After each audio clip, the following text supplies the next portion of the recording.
Hi everyone, welcome back to another video from Webtech Tutorial.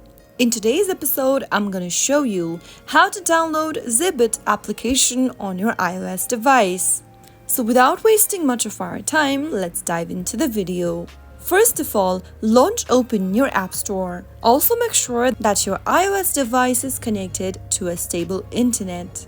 Go to the search box at the top and type in Zebit and search. There are different Zebit applications available. So if you want to look for the Zebit mobile application associated with Zebit Market, simply tap on this application and tap the Get button to begin downloading the app. This mobile application allows users to manage their spending limit, browse and purchase items, view their payment schedules, and make payments. So that is how you can easily download Zebit on your iOS device within a couple of minutes. If you found the video to be helpful, go ahead and give us a thumbs up.